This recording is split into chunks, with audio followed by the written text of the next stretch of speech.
Hey guys, we're going to keep reading the City of Ember. We're going to start on chapter 2 today. My original plan was that we were going to divide the chapters into two, but when I divided chapter 2 into two pieces, the video was 20 minutes long, and I think that's too long for a YouTube video. So we're going to divide them into three parts, and we're going to do part 1 right now. Chapter 2, A Message to the Mayor. Lina often took different routes between school and home. Sometimes, just for variety, she'd go all the way around Spark Swallow Square, or way up by the shoe repair shops on Livery Street. But today she took the shortest route because she was eager to get home and tell her news. She ran fast and easily through the streets of Ember. Every corner, every alley, every building was familiar to her. She always knew where she was, though most streets looked more or less the same. All of them were lined with old two-story buildings, and the wood of their window frames and doors was long unpainted. On the street level were shops. Above the shops were the apartments where people lived. Every building, at the place where the wall met the roof, was equipped with a row of floodlights, big cone-shaped lamps that cast a strong yellow glare. Stone walls, lighted windows, lumpy, muffled shapes of people. Lina flew past them.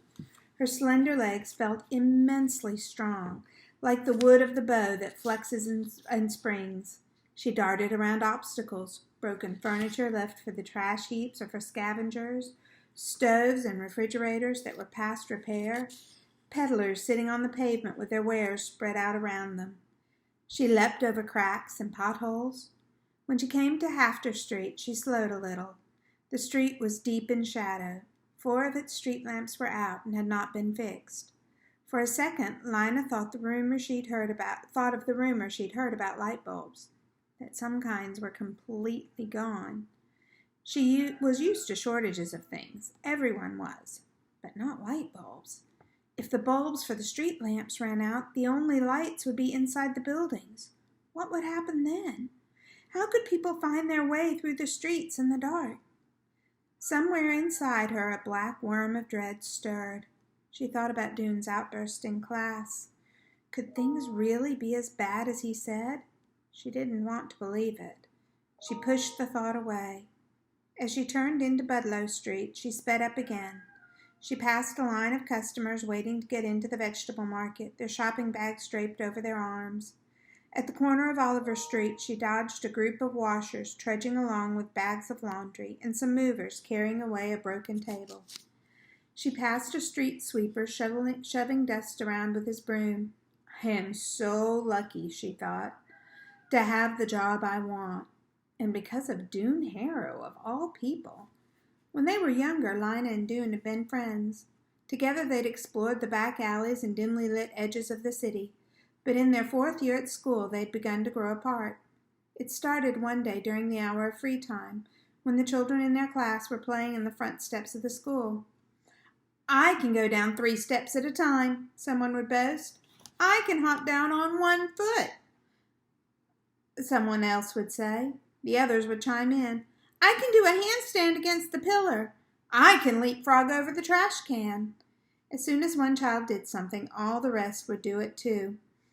And just to prove they could. Lina could do it all, even when the dares got wilder. She yelled out the wildest one of all. I can climb the light pole. For a second, everyone just stared at her. But Lina dashed across the street, took off her shoes and socks, and wrapped herself around the cold metal of the pole. Pushing with her bare feet, she inched upward. She didn't get very far before she lost her grip and fell back down. The children laughed, and so did she. I didn't say I'd climb to the top, she said. I just said I'd climb it. The others swarmed forward to try. Lizzie wouldn't take off her socks. Her feet were too cold, she said, so she kept sliding back.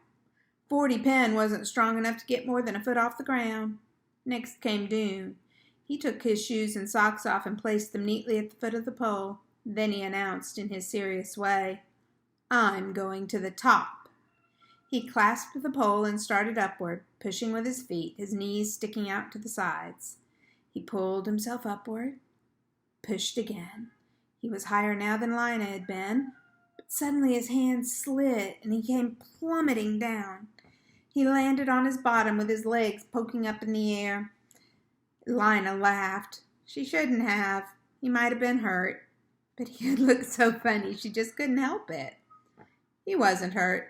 He could have jumped up, grinned, and walked away. But Doone didn't take things lightly. When he heard Lina and the others laughing, his face darkened. His temper rose in him like hot water. "Don't you dare laugh at me," he said to Lina. "I did better than you did. It was a stupid idea anyway, a stupid idea to climb that pole." And he was shouting and red in the face. Their teacher, Mrs. Polster, came out onto the steps and saw him. She took him by the shirt collar to the director's office, where he got a scolding he didn't think he deserved. After that day, Lina and Doone barely looked at each other when they passed in the hallway. At first, it was because they were fuming about what had happened. Doone didn't like being laughed at, and Lina didn't like being shouted at. After a while, the memory of the light pole incident faded, but by then they had got out of the habit of friendship. By the time they were 12, they knew each other only as classmates.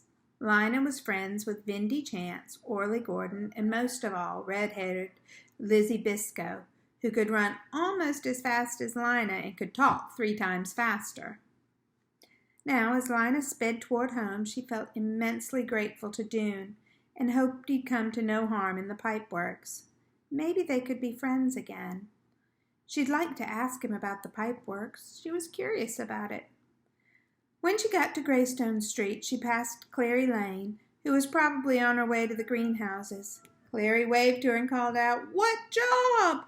Lina called back, "Messenger!" and ran on.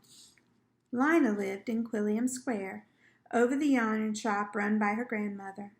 When she got to the shop, she burst in the door and cried, "Granny, I'm a messenger!" Granny's shop had once been a tidy place, where each ball of yarn and spool of thread had a spot in the cubbyholes that lined the walls. All the yarn and thread came from old clothes that had gotten too shabby to be worn. Granny unraveled sweaters and picked apart dresses and jackets and pants, and then she wound the yarn into balls and the threads into spools, and people bought them to use in making new clothes. These days, the shop was a mess. Long loops and strands of yarn dangled out of the cubbyholes, and the browns and grays and purples were mixed in with the ochres and olive greens and dark blues. Granny's customers often had to spend half an hour unsnarling the rust-red yarn from the mud brown, or trying to fish out the end of a thread from a tangled wad. Granny wasn't much help. Most days she just dozed behind the counter in her rocking chair. That's where she was when Lina burst in with her news. Lina saw that Granny had forgotten to knot up her hair that morning. It was standing out from her head in a wild, white frizz. Granny stood up, looking puzzled. "You aren't a messenger, dear. You're a schoolgirl," she said. "But, Granny, today was assignment day. I got my job and I'm a messenger." Granny's eyes lit up and she slapped her hand down on the counter. "I remember," she cried. "Messenger. That's a grand job. You'll be good at it." Lina's little sister toddled out from behind the counter on unsteady legs. She had a round face and round brown eyes.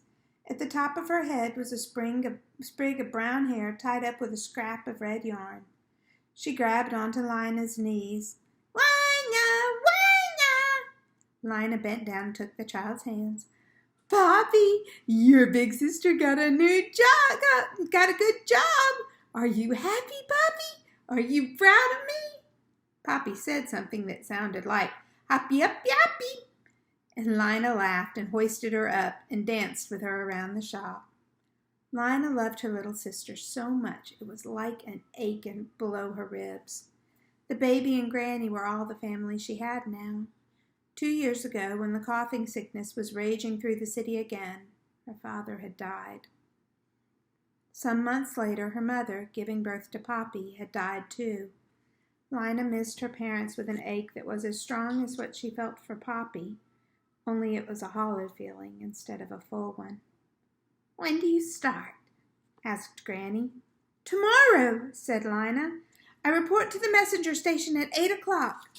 "You'll be a famous messenger," said Granny. "Fast and famous." Taking Poppy with her, Lina went out of the shop and climbed the stairs to their apartment. It was a small apartment, only 4 rooms, but there was enough stuff in it to fill 20. There were things that belonged to Lina's parents, her grandparents, and even their grandparents. Old, broken, cracked, threadbare things that had been patched and repaired dozens or hundreds of times. People in Ember rarely threw things away. They made the best possible use of what they had.